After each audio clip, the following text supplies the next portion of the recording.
نؤمن به ونستغفره ونؤمن به ونتوكل عليه ونعوذ بالله من شرور أنفسنا ومن سيئات أعمالنا من يهده الله فلا مضل له ومن يضلله فلا هادي له ونشهد أن لا إله إلا الله وحده لا شريك له ونشهد أن سيدنا ومولانا محمدا أحمد عبده ورسوله أما بعد فأعوذ بالله من الشيطان الرجيم بسم الله الرحمن الرحيم الذين إن مكناهم في الأرض وأقاموا الصلاة وآتوا الزكاة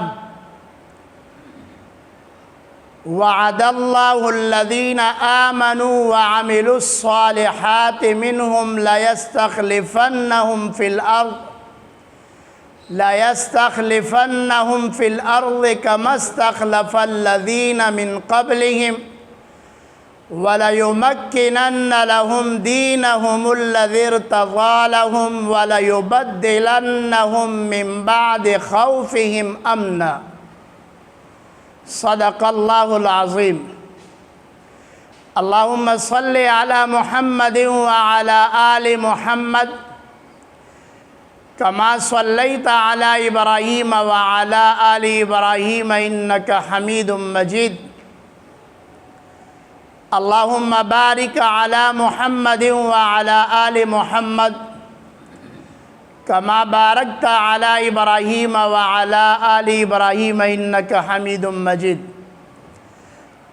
گرام قدر حاضرین، اللہ رب العزت کل کائنات کے مالک ہے، شہنشاہ مطلق ایک اللہ ہے۔ اللہم مالک الملک تؤتی الملک من تشاء وتنزع الملک ممن تشاء وتعز من تشاء وتذل من تشاء بیدک الخیر انک علی کل شیء قدیر۔ اختیارات وہ سارے اللہ کے پاس ہے۔ اللہ جسے چاہے بادشاہی دیتا ہے اور جس سے چاہے بادشاہی لیتا ہے۔ عزت دینے والا اللہ ہے اور عزت چھیننے والا بھی اللہ ہے۔ قادر مطلق ایک اللہ ہے۔ دنیا کی بادشاہت یہ عارضی ہے، یہاں کا اختیار یہ عارضی ہے۔ دنیا کی عزت یہ فانی ہے اور ختم ہونے والی ہے، اور دنیا کے اندر بہت سارے لوگوں کو اللہ نے طاقت اور قوت سے نوازا، اور انہوں نے اس طاقت اور قوت کو اللہ کے مخلوق کے خلاف استعمال کیا۔ قرآن نے ان کو ظالم کہا، اور ان کا انجام قرآن کے مطابق وہ بہت برا ہوا۔ وَنُرِيدُ أَن نَّمُنَّ عَلَى الَّذِينَ اسْتُضْعِفُوا فِي الْأَرْضِ وَنَجْعَلَهُمْ أَئِمَّةً وَنَجْعَلَهُمُ الْوَارِثِينَ۔ مصر کے اندر فرعون کو طاقت دی، ان فرعون علا فی الارض، وہ بڑا بنا تھا، یہاں تک کہ اس نے کہا انا ربکم الاعلی، میں تمہارا سب سے بڑا رب ہوں۔ وَجَعَلَ أَهْلَهَا شِيَعًا، لوگوں کو اس نے بانٹ رکھا تھا، جماعتیں در جماعتیں بنائی تھی، لوگوں نے گروہ بنائے تھے، پارٹیاں بنائی تھی، اور ان میں سے کسی کو طاقت سے نوازا تھا، کسی کو کمزور کر دیا تھا۔ بنی اسرائیل کمزور تھے اور فرعونی طاقتور تھے۔ اللہ نے فرمایا فَأَخَذَهُ اللَّهُ نَكَالَ الْآخِرَةِ وَالْأُولَىٰ، اللہ نے پکڑا، لیکن اللہ کا پکڑنا یہ آہستہ آہستہ ہوتا ہے۔ اللہ پورا موقع دیتا ہے انسانوں کو، کئی 100 سال موقع دیا فرعون کو، اس کا ظلم، اس کا جبر، اس کا ستم وہ ختم ہی نہیں ہو رہا۔ بنی اسرائیل غلامی میں پستے جا رہے تھے اور پستی کے انتہا کو پہنچ چکے تھے۔ اللہ کو رحم آیا، موسیٰ علیہ السلام کو ان میں پیدا کیا، تو فرمایا ہم نے چاہا کہ ہم احسان کر لیں ان لوگوں پر جن کو کمزور کر دیا گیا تھا۔ وَنُرِيدُ أَن نَّمُنَّ عَلَى الَّذِينَ اسْتُضْعِفُوا فِي الْأَرْضِ، ہم نے چاہا ان میں ہم بادشاہ بنائے اور ان کو مصر کا وارث بنائے، کیونکہ بادشاہی دینے والا اللہ ہے اور لینے والا بھی اللہ ہے، یہ دائمی نہیں ہوتی۔ تو جب اللہ نے چاہا ان کمزوروں کو اللہ نے اٹھایا، اور فرعون لاؤ لشکر سمیت جو ہے وہ دریا کے اندر غرق ہو گیا۔ موسیٰ علیہ السلام کے پاس تو نہ مال تھا، نہ سلطنت تھی، نہ بادشاہت تھی۔ یہ اللہ کا امتحان ہوتا ہے۔ ایک زمانے میں ہمارا ایک بادشاہ تھا، وہ جاتا تھا عمرہ کرنے، اس کے لیے بیت اللہ شریف کے دروازے کو کھولا جاتا تھا، وہ اندر جا کر نماز پڑھتا تھا۔ تو اس نے کہا میرے لیے تو بیت اللہ کے دروازے کھولے جاتے۔ اس پر وہ بڑا فخر کرتا تھا، کیا مطلب، میں بڑا نیک آدمی ہوں، میں بڑا اچھا انسان ہوں، میں انصاف والا حکمران ہوں۔ تو بیت اللہ کے دروازے تو ابو جہل کے لیے بھی کھلے تھے، اور آپ علیہ السلام اور حضرت ابوبکر، حضرت عمر، حضرت عثمان، حضرت علی رضی اللہ عنہم جیسے مقدس ہستیوں کو حرم شریف میں نماز پڑھنے کی اجازت نہیں۔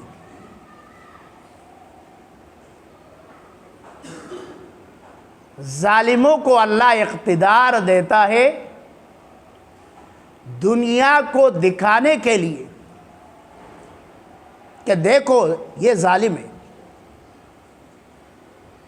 پھر اللہ کا اختیار دیکھو، للہ الامر من قبل ومن بعد، آگے پیچھے اللہ کا اختیار ہے۔ ان الحکم الا للہ، صرف اللہ کا اختیار چلتا ہے۔ اب دنیا میں اللہ کا اختیار چلتا ہے، لیکن ظاہر میں ہمیں بادشاہوں کا اختیار نظر آتا ہے، کیونکہ اللہ نے دنیا کو بنایا ایسا ہے۔ یہ دنیا اللہ ایسا ہی چلا رہا ہے۔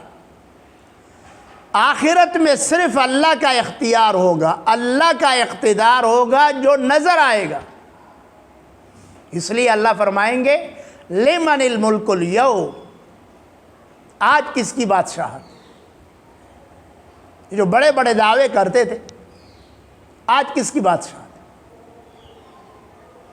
وہ ابو جہل کہاں چلا گیا؟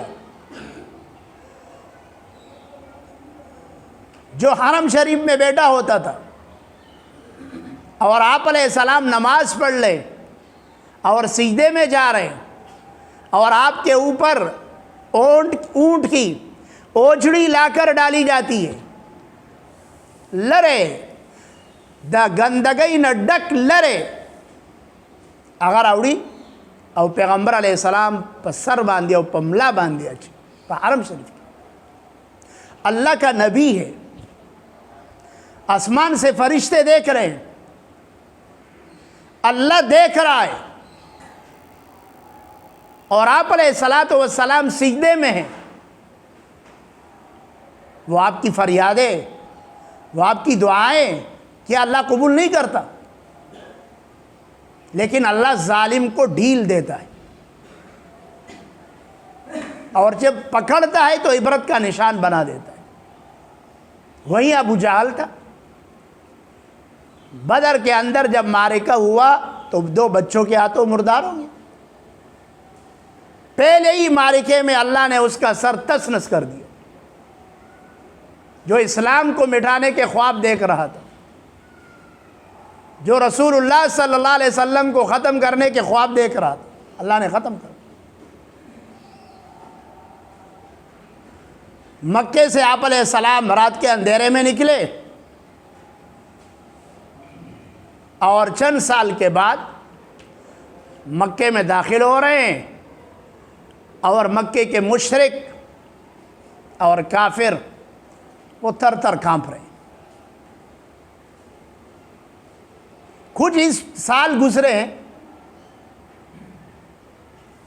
7-8 سال گزرے، زیادہ نہیں گزرے، مکہ فتح ہو گیا۔ لیکن مسلمان کا اور کافر کا یہی فرق ہے، فرمایا لا تثریب علیکم اليوم۔ میرے بھائی یوسف علیہ السلام نے اپنے بھائیوں سے جو کہا تھا میں بھی تم سے وہی کہتا ہوں، میں انتقام نہیں لوں گا۔ مدینہ منورہ سے آغاز ہوتا ہے اسلامی حکومت کا، اور جب مسلمان بادشاہ مسلمان ہوتا ہے تو پھر اللہ کی طرف سے خیریں آتی ہے، اللہ برکتیں نازل کرتا ہے۔ جب بادشاہ مسلمان تو ہو نا، حضرت عمر بادشاہ تھے، خلیفہ تھے، لیکن کپڑے جو پہن رہے اس میں پیون لگے ہوئے، اس میں ٹکڑے لگے ہوئے، ایسا بادشاہ ہے۔ اس سے فارس کا بادشاہ ڈر رہا ہے، روم کا بادشاہ ڈر رہا ہے، اور حضرت عمر سر کے نیچے پتھر رکھ کر سو رہے۔ ایسا بادشاہ کوئی پیش کر سکتا ہے؟ دنیا کے اندر ایک قوم ہے خبیث، وہ حضرت عمر کو گالیاں دے رہی، وہ حضرت عمر جیسا بادشاہ تو پیدا کرے انسان، دنیا اس کا نمونہ تو پیش کرے نا۔ کیا بگاڑا ہے آپ کا؟ حضرت عمر نے آپ کو کیا کہا ہے؟ حضرت عمر کے ہاتھوں فارس فتح ہوا ہے، مجوسی آتش پرس ان کو حضرت عمر نے تس نس کیا، ان کی طاقت کو، ان کی شان و شوکت کو تباہ کیا، اسلام کی شان و شوکت کو دکھایا۔ اور کیا قصور ہے حضرت عمر کا؟ لیکن حضرت عمر تو حضرت عمر ہے۔ کتنے واقعات ہیں حضرت عمر کے خلافت کے۔ تیل کے ساتھ روٹی کھانے والا، خشک روٹی کھانے والا، پانی کے اندر ڈال کر سوکھی روٹی کو تازہ کر کے کھانے والا، یہ حضرت عمر ہے۔ بادشاہ اگر بادشاہ ہو اور خدا سے ڈرنے والا ہو، بہت سارے بادشاہ گزرے،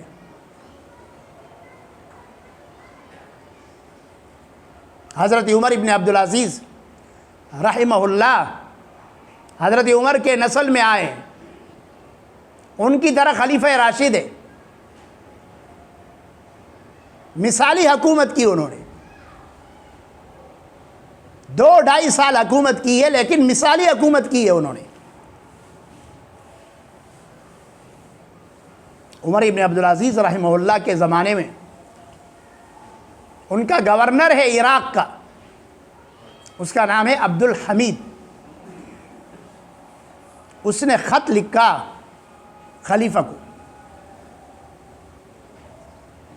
کہ میں نے عراق کا جو زکوٰۃ اور عشر تھا اس کو میں نے جمع کر لیا، جو محصولات تھے اس کو ہم نے جمع کر لی،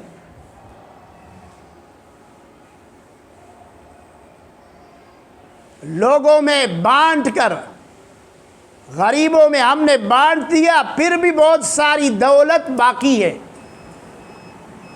پھر بھی بہت ساری دولت باقی ہے، اس کے ساتھ میں کیا کروں؟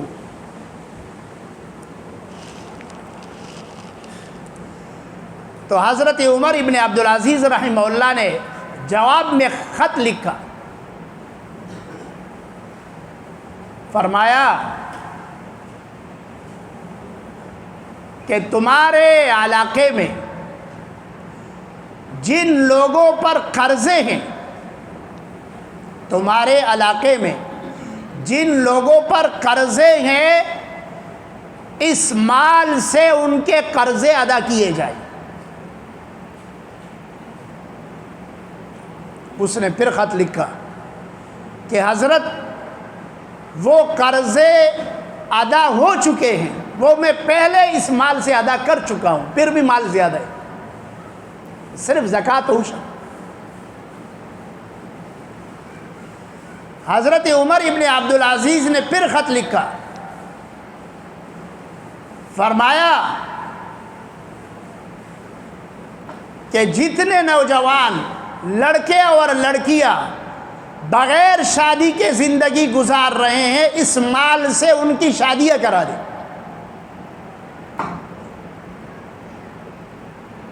ایک بادشاہ جو بادشاہ ہوتا ہے نا، وہ کیسے کام کرتا ہے؟ تو گورنر نے خط لکھا، حضرت یہ بھی ہو چکا ہے، یہ کام بھی ہو چکا ہے۔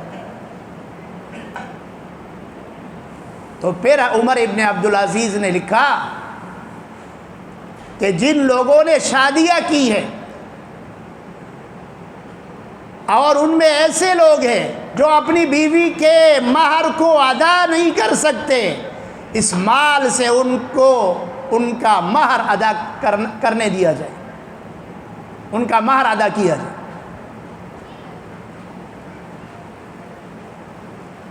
تو گورنر صاحب لکھتے ہیں کہ یہ کام بھی ہو چکا ہے۔ تو پھر لکھا کہ عراق کے اندر جو ویران زمینیں ہیں، ویران غیر آباد زمینیں ہیں، ان کو آباد کرنے کے لیے کسانوں کو سستے قرضے دیے جائے تاکہ وہ اس سے غیر آباد زمینیں آباد کر لیں۔ اب آپ کہیں گے عراق ایک صوبہ تھا اس زمانے میں اسلامی حکومت کا، اور گورنر ایک صوبے کا ہوتا ہے، گورنر کہہ رہا ہے کوئی غریب باقی نہیں ہے، کوئی مستحق نہیں ہے باقی،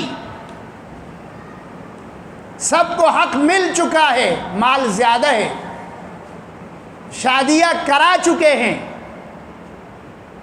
مہر ادا ہو چکے ہیں، مال پھر بھی زیادہ ہے۔ یہ کتنا مال ہوگا؟ آپ اندازہ لگائیں، ایک صوبے کا اتنا مال ہے تو اسلامی حکومت اس کا کوئی انتہا ہے مال کا؟ تو یہ مال کیوں اتنا زیادہ تھا؟ اس لیے کہ بادشاہ جو تھا وہ عادل تھا، عادل بادشاہ کیا تھا؟ عادل، اتنا عادل تھا کہ ایک چرواہا اپنی بکریاں چرا رہا ہے اور دیکھا ایک بھیڑیا آیا اور اس نے اس کی بکری کو اٹھا لیا، تو اس چرواہے نے کہا عمر ابن عبدالعزیز دنیا میں نہیں رہے۔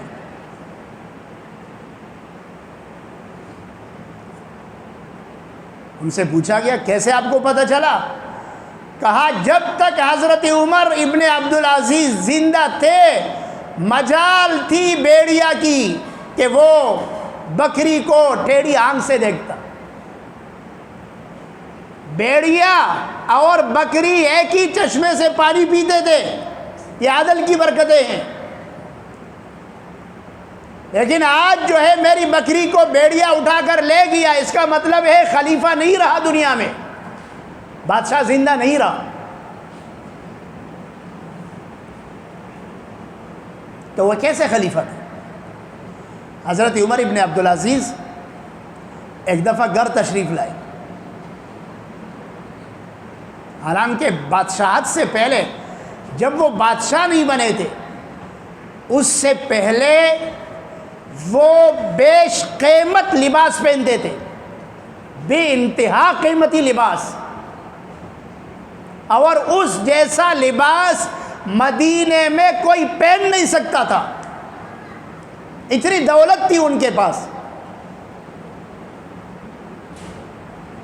اور جو خوشبو لگاتے تھے، جب عمر ابن عبدالعزیز رحمہ اللہ جب مدینے کے گلیوں سے گزرتے تھے لوگوں کو پتہ چل جاتا کہ عمر یہاں سے گزرے ہیں، وہ خوشبو کسی اور کے پاس نہیں ہوتی۔ ایسے ناز و نعم میں پلا ہوا نوجوان، مال و دولت میں کھیلنے والا نوجوان، جب وہ بادشاہ بنا تو سب کچھ خدا کے نام پہ بیت المال میں ڈالتی۔ جو ان کی بیوی ہے اس کا نام فاطمہ ہے، کہا تمہارے پاس جو کچھ بھی ہے وہ بیت المال میں جمع کرو، اس نے جمع کر دیا۔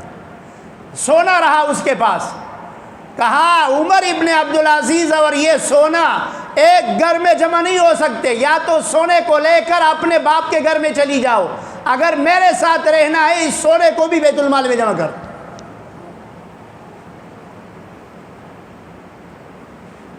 وہ بادشاہ کی بیٹی تھی، اس کا ایک بھائی بادشاہ، اس کا دوسرا بھائی بادشاہ، اس کا تیسرا بھائی بادشاہ، بادشاہوں کی بہن تھی، بادشاہ کی بیوی تھی، اس کے پاس کتنا سونا ہوگا؟ حضرت عمر نے کہا ان سب کو بیت المال میں جمع کرو، تب میری اور آپ کی زندگی وہ اکٹھے رہے۔ یعنی کہ غریب آدمی تھے، غریب نہیں تھے، مالدار تھے، لیکن خلافت کے بعد یہ حال ہو گیا کہ ایک دفعہ گھر تشریف لائے تو اپنی بیوی فاطمہ سے کہا فاطمہ کچھ پیسے ہے؟ یہ سب پیسے دس رشتہ بولے ایسا سر انشتہ وین، کہا کیا کرنا ہے؟ کہا بازار سے گزر رہا تھا، انگور دیکھا تو دل ہوا اس کو کہ میں کھا لوں۔ تو فاطمہ نے کہا، بیوی نے مذاق میں، اب تو بادشاہ ہے، اب تو لے سکتے تھے، بادشاہ کے لیے کوئی منع ہے کیا؟ کہا بادشاہ ہوں اور جو مال ہے اس سے میں لے سکتا تھا، لیکن وہ جہنم کے انگارے ہیں، انگارے ہیں۔ بیوی سے مانگ رہا ہے 1 درہم، اشرفی مانگ رہا ہے کہ دے دو انگور خرید لو۔ یہ بادشاہ تھے۔ جب یہ بادشاہ تھے تو پورے ملک کے اندر غریب ڈھونڈنے سے نہیں ملتا تھا، زکوٰۃ کا مستحق نہیں مل رہا تھا۔ صرف زکوٰۃ کا نظام اگر صحیح طور پر کسی ملک میں نافذ ہو جائے اس ملک سے غربت ختم ہو جائے گی، صرف زکوٰۃ کا نظام۔ یہ بادشاہ تھے۔ آج آپ دیکھ لیں ہمارا کیا حال ہے، لوگوں کی چیخیں نکل رہی ہے، زندگی مشکل بنا دی گئی ہے، اور آئے روز مہنگائی اوپر جا رہی ہے۔ اب تو بادشاہ بننا اتنا آسان ہے، ابھی تو گلی میں چلنے والا ایک عام انسان کو پکڑ لو اور پاکستان کی کرسی پہ بٹھا دو، وہ بھی بادشاہت کر لے گا، چلا لے گا۔ پاکستان کی بادشاہت کیا مشکل ہے؟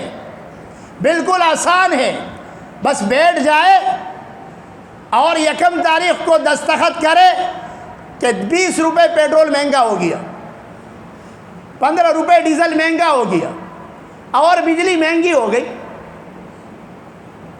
بس یہ اعلان کر دے۔ پھر 15 تاریخ آئے اور پھر اعلان کر دے پیٹرول اتنا مہنگا ہو گیا اور ڈیزل مہنگا ہو گیا اور بجلی اتنی مہنگی ہو گئی، گیس اتنا مہنگا ہو گیا۔ پاکستان کی بادشاہت یہ ہے، ٹیکس کو لوگوں کے اوپر ڈالو۔ وہ لوگ جنہوں نے حکومت سے 1 روپے کا فائدہ نہیں لیا، وہ غریب لوگ جو مزدوری کرتے ہیں، جو اپنا پسینہ بہاتے ہیں، وہ دھوپ کے اندر کھڑے ہو کے 12 گھنٹے محنت مشقت برداشت کرتے ہیں، حلال رزق کماتے ہیں، ان کا کیا قصور ہے؟ کہتے ہیں ٹیکس ہم لگا رہے ہیں، اس ملک کو ترقی دینا ہے، قرضے ختم کرنے ہیں۔ وہ آپ نے قرضے لیے ہیں، ہمیں تو فائدہ نہیں ملا قرضے سے، ہمیں کیا فائدہ ملا؟ ابھی جو قرضہ لیا ہے IMF سے، کیا ہو گیا قرضے کا؟ سمجھ میں نہیں آ رہا کہ یہ مہنگائی کیسے بڑھتی جا رہی ہے۔ جب تک کہ اللہ کا خوف نہ ہو، اللہ کا خوف، اس ملک کے نظام کو کوئی تبدیل نہیں کر سکتا۔ اللہ کا خوف۔ ہمارے جو جج صاحب ہے، جو انصاف کی کرسی پر بیٹھا ہوا ہے، جو سب سے بڑی عدالت کی بڑی کرسی پر بیٹھا ہوا ہے، قاضی القضات، کہتے ہیں اس کی تنخواہ 17 لاکھ روپے ہے، 17 لاکھ روپے۔ اور جو چیف جسٹس ریٹائر ہو جائے اس کو ہر مہینے میں 10 لاکھ روپے ملتی ہے، 10 لاکھ روپے۔ غریبوں نے زندگی میں کبھی 10 لاکھ روپے اکٹھی دیکھی بھی نہیں ہوگی، اب 17 لاکھ روپے۔ اور اسٹیٹ بینک کا جو گورنر ہے اس کی تو پتہ نہیں کتنی لاکھوں روپے اس کی تنخواہ ہے۔ پھر آپ دیکھ لیں اس ملک کے اندر جتنے بڑے بڑے لوگ ہیں ان کی تنخواہوں کو دیکھ لیں اور غریب آدمی کو دیکھ لیں۔ غریب آدمی اپنے گھر کا 8,000 روپے کرایہ نہیں دے سکتا اور اس کے پیچھے بل آ گیا 50,000 روپے، کہاں سے دے گا؟ کہتے ہیں لوگ بجلی چوری کرتے ہیں، چوری نہیں کریں گے تو کیا کریں گے؟ جس ملک کے اندر ظلم ہو اور جس ملک کے اندر یہ حال ہو جو ہمارے ملک کے اندر ہے، اس ملک کے اندر لوگ چوریاں بھی کریں گے، اس ملک کے اندر لوگ ڈاکے بھی ڈالیں گے، اس ملک کے اندر لوگ قتل بھی کریں گے، اپنے پیٹ کی آگ کو بجھانے کے لیے۔ اپنے لیے تو صبر کر لیں گے لیکن اپنے بچوں کے لیے کوئی برداشت نہیں کر سکتا۔ یہ کیا ہو رہا ہے؟ اور پھر مراعات کو دیکھو، کتنی مراعات ہے ان کو۔ پیٹرول ان کا مفت ہے، بجلی ان کی مفت ہے، گاڑیاں ان کی مفت ہے۔ ایک غریب ملک ہے، ایک مقروض ملک ہے اور کروڑوں کی گاڑیاں ایک ایک افسر کے پاس ہے، کروڑوں کی گاڑیاں۔ اور ہم وہ بیوقوف قوم ہے کہ ہم صرف زندہ باد اور مردہ باد، زندہ باد اور مردہ باد، ہم صرف اس پہ لگے ہوئے۔ وہ 2 بھائی تھے نا، ان کی بینس تھی، تو ایک ذرا ہوشیار تھا اور دوسرا بیوقوف تھا۔ تو کہا بھائی بینس کو تقسیم کرتے۔ کیسے تقسیم کرتے؟ کہتے آگے والا حصہ آپ کا ہے، پیچھے والا حصہ میرا ہے۔ تو جو ہوشیار تھا اس کا پیچھے والا حصہ تھا اور جو بیوقوف تھا اس کا آگے والا۔ اب گھاس ڈالنا بیوقوف کا کام ہے، پانی پلانا بیوقوف کا کام ہے، خرچ کرنا بیوقوف کا کام ہے، اور دودھ، مکھن، لسی یہ کس کو مل رہا ہے؟ وہ عقل مند کو مفت میں مل رہا ہے۔ ہم وہ بیوقوف بھائی ہے جو ہر دفعہ ہم بیوقوف بنتے۔ یہ چیخنا، یہ چلانا، میرے بھائی اس سے کچھ بھی نہیں ہوتا۔ یہ دعا کرو کہ اللہ ہمیں ایسے لوگ دے دے جن کے دل میں خدا کا خوف ہو۔ خوف وہ قریب میں افغانستان کو دیکھیں، وہاں کے حکمرانوں کو دیکھیں، وہاں تو نہ یہ وکیل ہے عدالتوں کے اندر، نہ جج صاحب کی اتنی تنخواہیں ہیں وہاں، نہ وزیر اعظم کی تنخواہ ہے اتنی بڑی، نہ گورنر صاحب کی ہے۔ لوگوں کو، دنیا کو دکھایا جا رہا ہے یہ دہشت گرد ہے، کیونکہ ان کی پگڑی اور داڑھی ہے، اور داڑھی اور پگڑی والے دہشت گرد ہوتے ہیں۔ یہ کیوں دکھا رہے ہیں یہ انگریز، یہ امریکہ اور یہ یورپ اور یہ میڈیا کیوں دکھا رہا ہے؟ یہ اس لیے دکھا رہا ہے تاکہ دنیا کے بے بس انسانوں پر ان کی حقیقت نہ کھلے، تاکہ دنیا کے پسے ہوئے طبقات پر ان کا اصل چہرہ نہ کھلے، کہ یہ جو ٹائی کے اندر اور پینٹ شرٹ کے اندر اور اونچی اونچی گاڑیوں کے اندر اور قیمتی گاڑیوں کے اندر اور بڑی بڑی بلڈنگوں کے اندر اور اونچی اونچی ڈگریاں لے کر یہ جو آپ پر حکومت کر رہے ہیں، یہ درندے ہیں، درندے، یہ بیڑیے ہیں انسانوں کی شکل میں، یہ گدھ ہے، گدھ مردار کھانے والے۔ ہر قوم کے اوپر جو بادشاہ مسلط ہے یہ گدھ ہے اس دنیا کے، اس قوم پر خدا نے یہ گدھ مسلط کیے ہیں، اور گدھ کا کام ہے مردار کھانا۔ اس قوم کے خون کو وہ مردار کی طرح وہ نکال کر پی رہے ہیں اور کھا رہے ہیں۔ دنیا وہ چہرہ دیکھ لے جو افغانستان کے اندر ہے، یہ ہے حکمرانوں کا چہرہ۔ جو عوام کہتے ہیں وہ حکمران کہتا ہے، جس گاڑی میں عوام گھومتے ہیں اسی گاڑی میں حکمران گھومتا ہے۔ ایسے حکمران ملیں گے تب تبدیلی آئے گی۔ اللہ سے دعا کرو کہ خدایا ہمیں معاف کر دے، ہم سے جو گناہ ہوئے ہیں ہم معافی مانگتے ہیں۔ یہ ہمارے اعمالوں کی نحوست ہے کہ ایسے ایسے منحوس نمونے آپ نے ہم پر مسلط کیے ہیں۔ اے اللہ ہم بس کرتے ہیں آپ کی نافرمانی سے، اے اللہ ان منحوسوں کو روک دے اور ان سے ان ملکوں کو خالی کر دے، اور ہمیں اچھے حکمران عمر ابن عبدالعزیز کی شکل میں ہمیں نصیب کر دے، نہ ہو تو کم از کم افغانستان جیسا ایک ملنگ، ایک بوریا نشین، ایک فقیر درویش جیسا حکمران ہمیں عطا کر دے۔ وآخر دعوانا ان الحمد للہ رب العالمین۔